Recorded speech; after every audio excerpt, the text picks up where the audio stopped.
Sir, आप यहाँ पे पहुँचे हैं समागम कार्यक्रम में, लेकिन घोसी चुनाव को लेकर के बड़ी चर्चा हो रही, क्या? देखिए, घोसी चुनाव ने ये संकेत दिया है कि इंडिया वाले जीतेंगे, अडानी वाले हारेंगे। देश को अगर आप हमेशा जुमलों और नफरत के आधार पर चलाना चाहेंगे तो लोग आपको सबक सिखाएंगे। और ये भी संदेश दिया है कि दल बदलुओं के लिए अब कोई स्थान नहीं है। जो लोग पिछड़ों के सम्मान की बात करते थे, राजभर जी, उनकी तो मैं बड़ी इज्जत करता था। कहते थे बीजेपी में पिछड़े वर्ग के वो नेता हैं जो चप्पल उठाने का काम करते हैं। अब आप फिर उसी पार्टी में चले गए, उन्हीं के साथ मिल गए। तो घोसी में अपना दल, निषाद पार्टी, राजभर जी की पार्टी, महान दल, भारतीय जनता पार्टी, पूरी सत्ता, विधायक, मंत्री, डबल इंजन की योगी मोदी की सरकार, आर्थिक सत्ता, राजनीतिक सत्ता, सब कुछ लगने के बाद बुरी तरीके से हार गए। तो इसका मतलब कि इंडिया गठबंधन जो बना है, इसको लोग जिताने का मन बना चुके हैं और बीजेपी जो जुमला पार्टी बन चुकी है उसको हटाने का मन बना चुके हैं। 2024 में लगता है कि चीज़ें बदलने वाली, तस्वीर अलग होने वाली है देश। निश्चित रूप से, क्योंकि लोग महंगाई से परेशान हैं, बेरोजगारी से परेशान हैं, किसान को उसके फसल का दाम नहीं मिलता, लाठियाँ मिलती हैं। तो ये तमाम मुद्दे हैं जिससे लोग परेशान हैं और परिवर्तन चाहते हैं। सर, राजभर लेकिन अभी भी कह रहे हैं कि दारा सिंह खुद के लिए जिम्मेदार हैं, उनको जनता ने नकारा है और वो दारा सिंह मंत्री बनेंगे।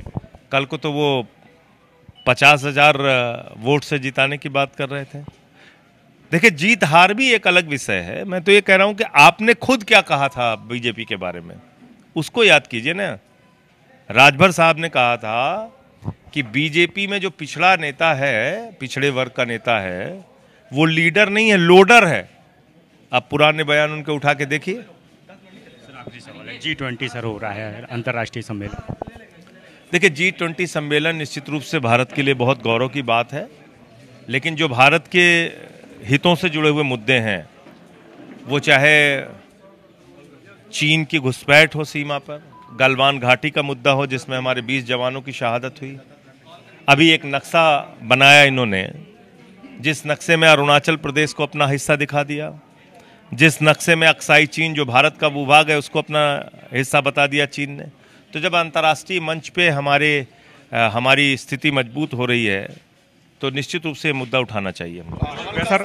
तो बिल्कुल, राज्यसभा सांसद संजय सिंह साहब मेरे साथ मौजूद थे। उन्होंने साहब कहा कि घोसी का जो चुनाव है, जो परिणाम आया है, वो कहीं ना कहीं आने वाले 2024 की जो लोकसभा है उसकी रूपरेखा तैयार कर रहा है। उसमें ये साफ हो गया है कि जो इंडिया है उसको जनता जो है स्वीकार कर रही है और एनडीए को नकार रही है और कहीं ना कहीं सीधे तौर पे G20 को लेकर के भी जो है तमाम सवाल खड़े किए हैं। तो साफ है कि 2024 के लिए जो संकेत की बात संजय सिंह कर रहे हैं, बहरहाल अब देखना होगा, क्योंकि 2024 का जो चुनाव है वो करीब है। ऐसे में जब ये 2024 का लोकसभा चुनाव होता है तो देखना होगा कि एनडीए और बनाम इंडिया की जो लड़ाई है, क्या वास्तव में उसमें जो है इंडिया को जनता स्वीकार करती है।